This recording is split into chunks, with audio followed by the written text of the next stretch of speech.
방송에서 제공하는 부동산 정보에 대해서는 방송사에서 책임지지 않습니다. 결과에 대한 책임은 투자자 개인에게 있습니다.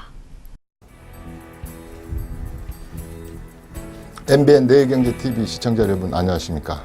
오늘도 이춘모와 함께하는 재테크 시간입니다. 오늘 18강입니다. 생산성 부동산.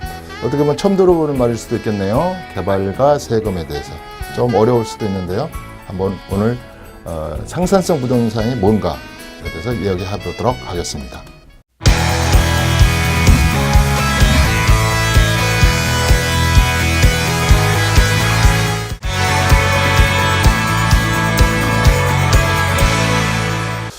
생산성 부동산. 뭔 제조업도 아니고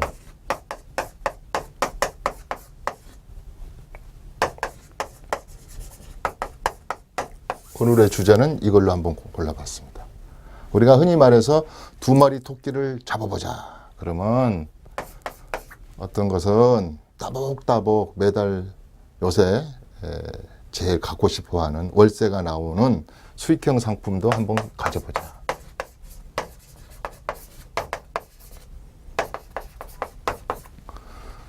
그 다음에 자본적 이익을 얻을 수 있는 과거에 제일 좋았던 거. 뭘 하나 사놨는데 우리 집값이 1억이나 올랐어. 뭘 땅을 사놨는데 이렇게 좀 올랐어. 이익이 올랐어. 그래서 차익 실현이 있는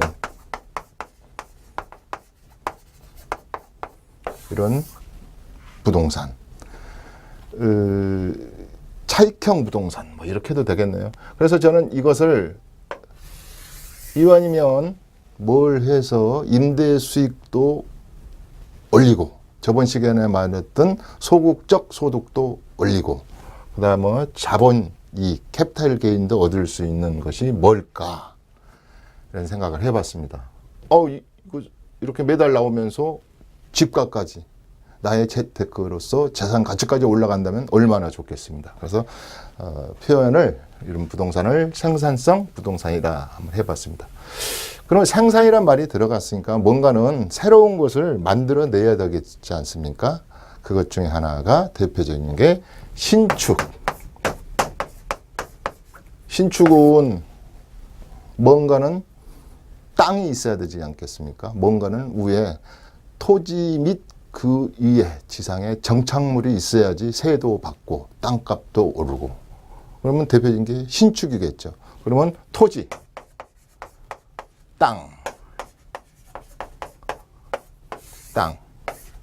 땅이 있어야지 땅땅거리고 산다면서요. 가까이 보면 우리 저기 강남이나 어디 부동산에 가면 그냥 부동산 사무소 앞에 보면 그냥 빨간 글씨로 그냥 땅 전문 이렇게 해놓지 않습니까? 땅에는 몇 가지가 있을까요? 농사 짓는 땅,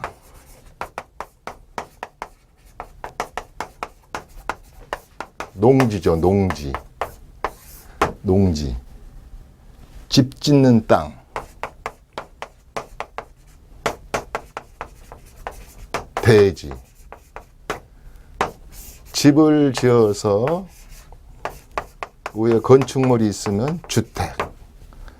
우리 세법에서 유일하게 농사를 8년 지어서 농지, 밭, 그 다음에 그 다음에 가수원, 또 실질적인 과세 원칙에서 임야를 개발해가지고 농사를 짓는다든가 이런 거 하고 주택. 이것만 유일하게 세법에서는 특례 조항을 줘서 감면해 주거나 비과세 해준다 이 말이죠. 내가 집 한 칸 있는데 세금으로 다 뺏기면 어때? 평생 농사만 20-30년 지었는데 내가 우리 아들 결혼시키려고 땅 맨마지게 팔았더니 세금을 다 가져가? 그래서 국가는 아닙니다. 이런 것은 특례 조항으로 많이 비과세 감면하겠습니다. 이런 거죠. 그 다음에 투기꾼들이 좋아하는 땅. 맨땅에 헤딩한다 그러잖아요. 맨땅, 노는 땅, 비업무용 토지. 지목대로 사용하지 않고 외지인이 땅값만 오르기를 바라면서 놔두는 땅, 재테크용 땅. 결국은 국세청이나 정부 가세기관은 굉장히 공평합니다. 이거 비용무용 땅 아시다시피 10%포인트씩 기본 세율에서 더 받아가지 않습니까? 땅. 어떻게 됐든 간에 여기에 이런 땅에 신축을 한답니다. 신축. 또 신축은 두 가지가 있겠죠. 내가 단독주택을 하나 가지고 있거나 토지개발공사에서 땅을 이렇게 요새 굉장히 200대 300대 1000대 이렇게 해가지고 땅을 하나 구입을 해서 내가 겸용주택을 짓는다든지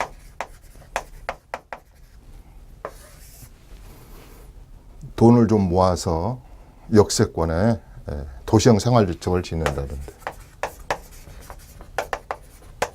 전번에 도시형 생활주택에 대해서는 내가 좀 자세히 얘기를 해드렸죠. 다세대를 짓는다든지 다중주택을 짓는다든지 다가구를 짓는다든지 노인복지주택을 짓는다든지 그 다음에 오피스텔을 짓는다든지 상업지랄지 준주거지에 이렇듯 뭔가를 신축을 합니다. 이랬을 때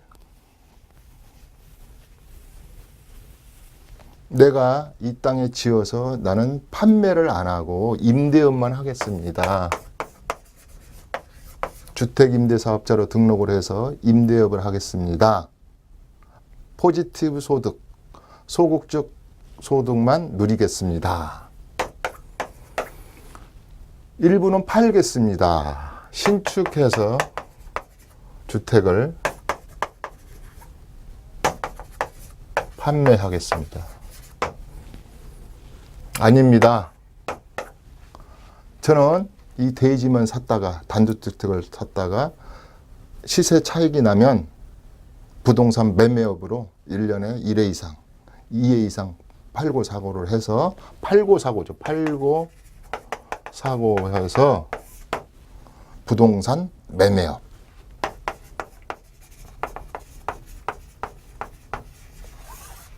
저번 시간에 이런 것을 우리가 3종 세트라 그랬어요. 3종 세트.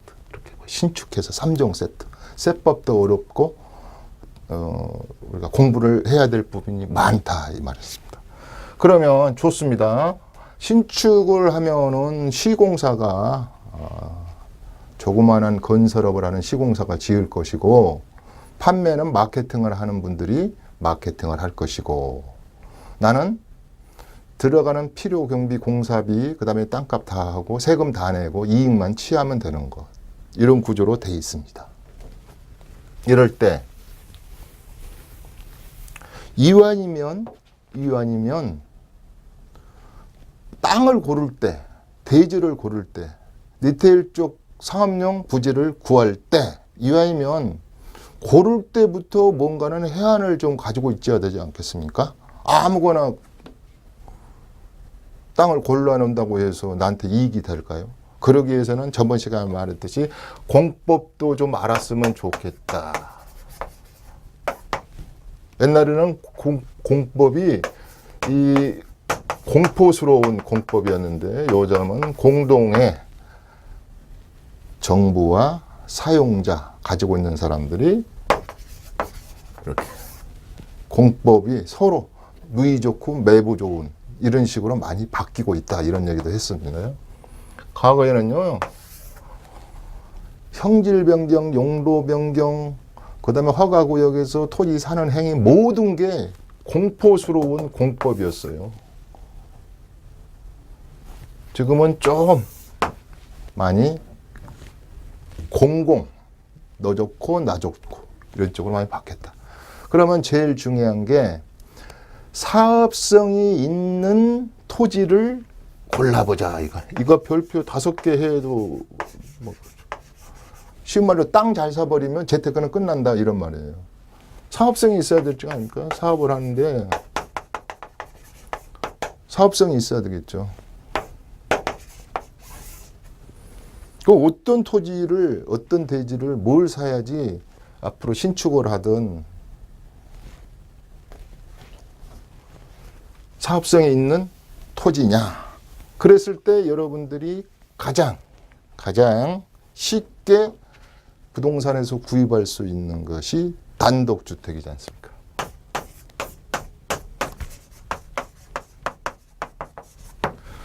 제가 이 방송을 오래 진행하고 또 방송을 오래 해서 지금 여러 전국의 시청자분들은 내가 증명한 게 있죠.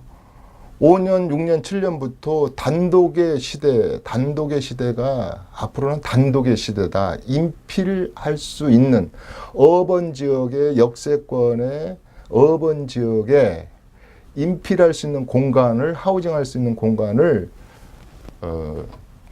선진국의 뉴욕이나 영국이나 프랑스나 뭐 일본도 마찬가지인데는 재테크 수단으로 1등을 친다.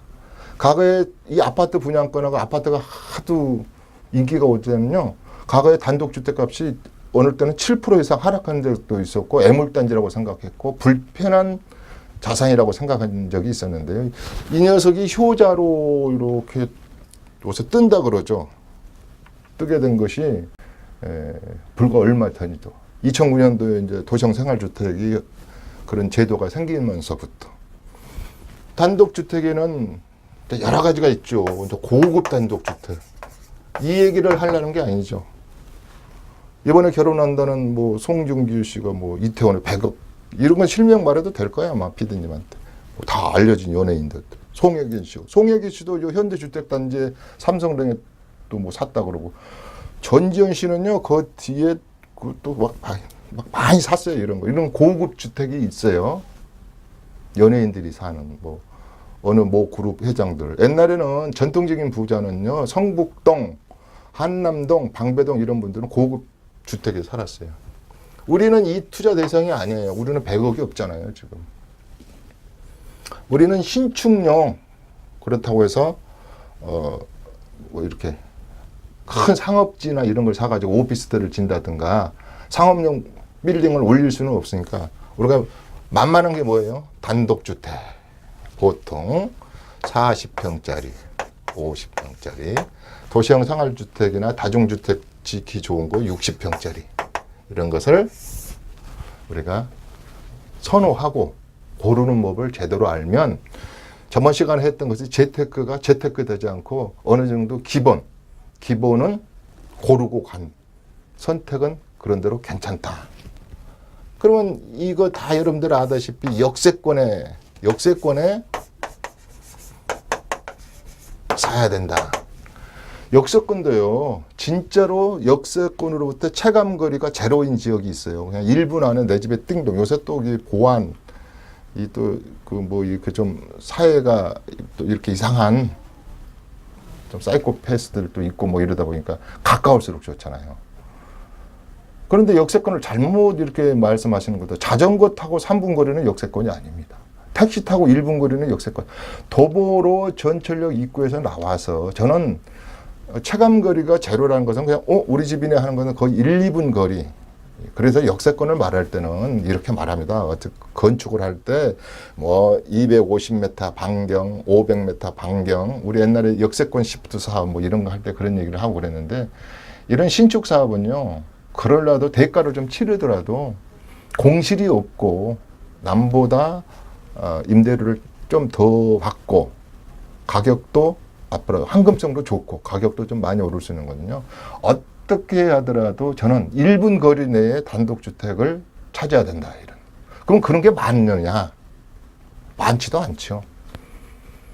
우리 서울의 전국의 지하철은 한 800개 되나 봐요, 여기.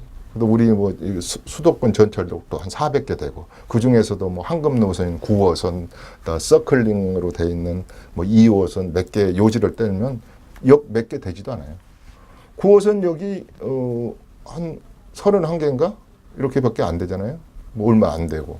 그러다 보니까 역세권의 단독주택을 사는 것은 어떻게 보면 하늘의 별 따기다.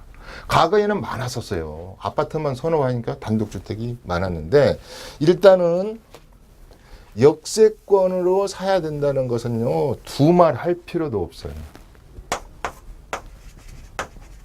하나 더 붙인다면 역다운 역이어야 된다는 말이에요. 역다운 역. 이것까지는 제가 말씀 안 드리겠습니다. 왜냐하면 뭐 어디 역을 제가 좀 약간 비하해서 말씀드리면 무슨 방송하는 사람이 왜 우리 동네는 그러냐 그래서 포괄적으로 이것만 말씀드렸어요. 체감거리 1분 거리 정도, 제로 정도. 자전거로 3분 역세권은 역세권이 아니다. 가까운 데 사라는 뜻이죠. 두 번째, 건축법상 쓸모가 있어야 될 거 아닙니까? 건축법상 쓸모가 있어야 돼요. 어떤 지역은 3종이 좋다. 아, 건폐율이 50이고 위에 용적률이 250이니까 코너집이다. 건축을 해서 유니트를 갖다가 생산할 때 어떻게 보면 또 안 좋을 수도 있어요. 그 다음에 우리 단독에서 건축할 때 제일 많이 하면 지구단위계 이런 말 많이 들어요. 지금은 없어졌는데 옛날에 1종, 2종 도시구역, 비도시지역 해갔는데 지금은 없어졌는데 도시를 균형 있게 통제하에 좀 미관스럽게, 그 말은 좀 말이 맞는지 모르지만 미관지구 뭐 이래서 좀 뭐랄까 균형 감각 있게 지구 단위로 계획을 해서, 근데 실질적으로 또 건축을 하려고 보면은 지구 단위로 되어 있는 것을 질문을 많이 받아요. 내 집이 살려고 하는 집이 지구 단위로 묶여 있는 것이 좋습니까? 교수님, 그런 게 없는 게 좋습니까? 그 답은 50대 50이에요. 지구 단위로 묶여 있는 곳은 물론 앞으로 도시가 변하면 압구정동 전체를 지구 단위로 다시 새 판을 짠다 이렇게 하고 그러지 않습니까? 전체 파슬로 제대로 된 도시 계획을 한다는 뜻이겠죠. 쉬운 말로 말하면. 그런데 건축을 개인적으로 하려다 보면 까다롭게 제약 조건이 있어요. 대지 경계선으로부터 뒤로도 후퇴해서 좀 지어라. 미관을 중시해라. 귀찮게 하는 거야. 날 귀찮게 한다. 그렇기 때문에 지구 단위로 묶여져 있는 것이 좋은 거냐 아니냐. 그 다음에 우리 건축법에서 제일 중요한 거, 이 토지의 가치는 용도가 뭐냐 이 말이에요. 용도. 오늘은 우리가 공법을 얘기하는 시간이 아닙니다. 이건 공법 시간에 배우시고요. 지금은 생산성 부동산 중에서도 수익형 부동산 쪽에 인필 하우징, 어번 인필 하우징 중에서 어떤 것을 고를 때 주의하는 것 중에서 역세권이고, 이건 당연한 말이고, 건축법 좀 알아라. 특히 제가 여기서 한 가지 딱 제가 강조하고 싶은 것은 이거네요. 이건 제가 중요한 거니까 빨간 칠판에서. 옛날에는 가설계 그랬어요. 이런 말은 쓰면 안 되죠. 가설계. 이런 거 없는 말입니다. 빌라 이런 말 없는 거죠. 빌라. 외국 애들은요, 너희 집 주소가 어떻게 되고 면 빌라 그러면 너 아버지 재벌이네 그랬더니 우리는 이거 건축할 때 고급스럽게 하기 위해서 비친 일이죠. 계획 설계, 기본 설계 뭐 이런데 옛날에 가설계라 그랬잖아요. 이거 한 분 정도는 이거 돈 좀 한 10만 원. 또 이거 이렇게 무료로 해주는 것도 있어요. 아니, 단독주택이 한두 푼짜리입니까? 앞으로의 미래 가치, 성장성 이런 것도 좋지만 당장 이 건축법으로서 내 토지가 얼마나 많은 사용 가치가 있느냐를 따져볼 때 이걸 안 해보는 분들이 되게 많아요. 큰 돈이 드는 것도 아닌데. 그러면 이제 이럽니다. 건축사분이. 아니, 집이 있는데 밑에 옆에 붙어 있는 집이 높아요. 앞에 있는 집이 이렇게 푹 꺼졌습니까? 아까 여러 가지 그 공법상의 이런 거. 그 다음에 그 지역이 6m 이상 도로를 접하고 있어서 도시형 생활주택을 짓는데 도시계획위원회에서 이렇게 인정하고 통과를 시켜주면 한 층을 더 올릴 수 있는 지역이니까. 제가 어느 단독주택을 아시는 그 분에게 소개했는데요.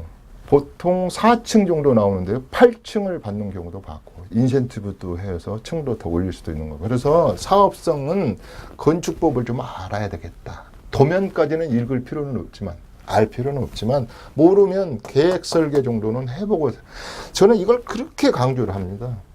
제가 이 업에 31년을 넘었지만 단독을 수없이 봤을 거 아닙니까?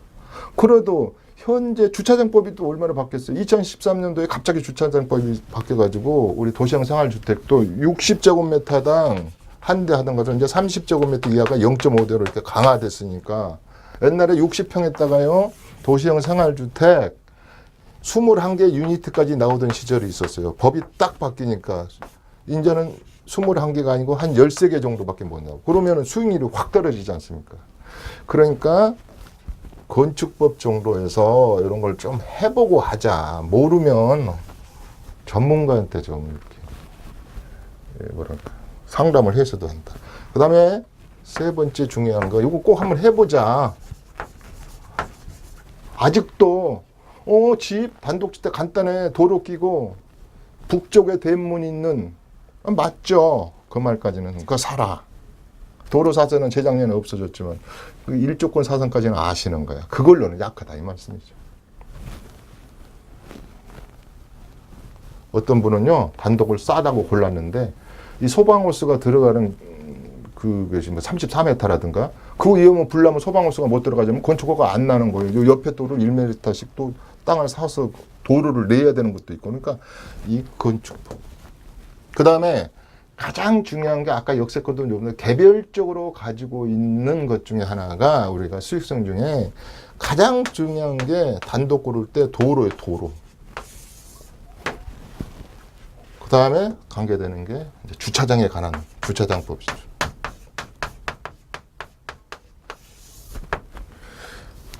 자, 단독주택 얘기하고 있습니다.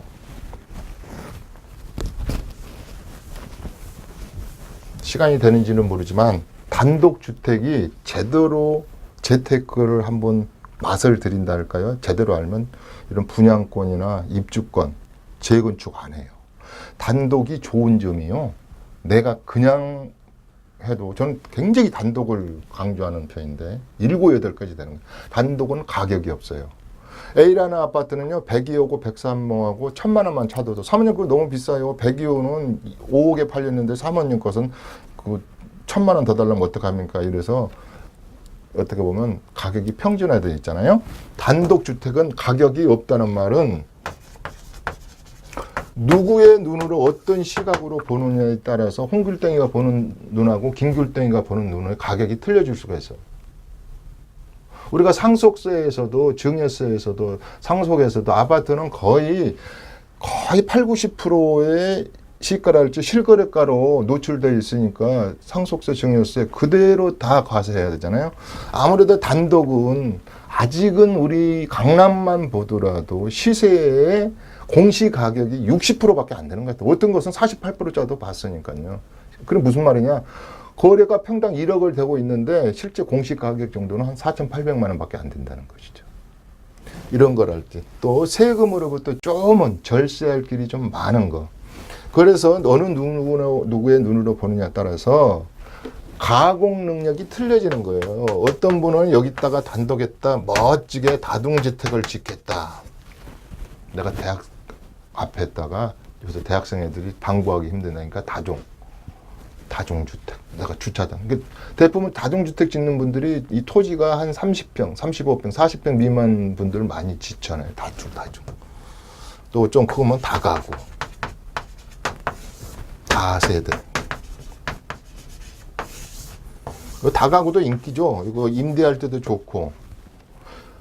다가구 세법 시간은 아니지만 다가구 살 때도 한 사람한테 사야 되고 이제 다가구가 있으면 유니트가 여러 개잖아요. 구분 등기가 안 돼 있으니까 팔 때는 한 사람한테 팔아야 됩니다. 근데 재작년인가요? 부부한테 팔아가지고 조세 심판원까지 강경했어요. 부부는 한 사람으로 팔죠. 원래는 안 되는 거죠. 따로따로 팔지 말아라는 거예요. 왜? 단독 개념으로 인정해 줬기 때문에 따로따로 팔지 말아라. 이 세법을 하다 보면 별게 다 있어요. 또 이게 이런 것도 있잖아요. 다가구 주택을 사는데 자기가 임대주택 사업자로 이제 아직은 법이 안 바뀌었지만 이제 아니 이제 죽으면 주인이 같이 살아도 지금은 이제 받아주죠. 주인이 살아도 앞으로 이제 주택임대사업자로서 등록이 가능하다 이랬는데 이건 또 이게 우리가 취득세 부분에 대해서 또 감면 대상, 비과세나 감면 대상이 또 안 들어가요. 왜? 공동주택이 아니잖아요. 그러니까 공동주택이어야 된다. 또 이런 이 세법도 다 완벽한 건 아닙니다. 어떤 건 뭐 이런 거 신축 사업에 있는데 보존 등기를 했어요. 보존 등기를. 그리고 이제 이전 등기 해야 되잖아요. 101호, 102호. 여기 보존 등기 하고 나서 아직 잉크도 안 말라가지고 여기로 이전 등기 해줘야 되잖아요. 근데 여기 취득세 내라, 여기 취득세 내라. 이것도 좀 불합리해요. 일본이나 이런 데는 이거 안 받아요. 우리가 지금 조합주택 같은 것은 이거 안 내잖아요. 조합주택이랄지 재건축에서는. 근데 이것도 내고 이거 내는 거. 또 불합리한 거 하나 이완해 보면 6월 1일 기준으로 여기 가지고 있는 소유자가 재산세를 독박 써서 다 내라. 종부세도 이 사람이 다 내라. 그러면 되겠습니까? 이렇게 안 보내서 내가 가지고 있는 기간 동안에 재산세를 문다든가 종부세를 물어야 되는데 이런 거. 세법도 뜯어 고쳐야 될 게 하나 둘이 아닙니다. 물론 이제 지방세가 좀 세수가 약하니까 이런 것도 뭐 하겠죠. 그래서 세법에도 아까 처음으로 다시 돌아가서 사업성 좋은 땅 고르는 방법이 재테크의 1순위다. 여기에는 아까 말한 대로 단독을 제대로 된 것을 어번 인필 하우징 할 수 있는 땅을 제대로 하나 재테크를 한다 그러면 이게 이제 우리 강남만 하더라도 보통 4천만 원, 뭐 싸야 2,500만 원 비싸잖아요. 그래서 이거를 가만히 보니까 형제분들이 이렇게 모아서 사서 뭐 집을 짓거나 그다음에 이제 임대 수익을 나눠 갖는 것도 많이 봤는데 그래도 단독 주택을 하나 사시는 분은 일단은 노후는 잘 관리해서 노후를 이렇게 뭐랄까 인컴 소득으로 충분히 보장받을 수 있는 사업 중에 하나다. 저희도 신축 사업을 하는 회사인데 저도 회사를 가지고 있는데 좋은 땅 찾으려고요. 9호선 라인에 3호선 라인에 부동산 아마 한 150군데는 간 것 같아요. 이거 10,000원짜리 하고 수박 한 통씩 사가지고 이렇게 발품을 많이 팔았던 기억이 납니다. 자, 18강 생산성 부동산 개발과 세금 한번 아웃라인을 잡아봤습니다. 다음 시간에도 실무는 이어집니다. 그래서 이 방송을 꾸준히 시청하신다면 여러분들이 조금은 재테크하는데 도움도 될 수 있고 그 다음에 뭐랄까 애물단지를 고를 수 있는 그런 것이 좀 줄어들겠죠. 그래서 오늘은 이치모의 18강 얘기 재테크 세테크 시간 생산성 부동산 개발에 대해서 공부를 해보자 이렇게 정리하도록 하겠습니다. 다음 시간에 다시 뵙겠습니다. 이춘모였습니다. 감사합니다.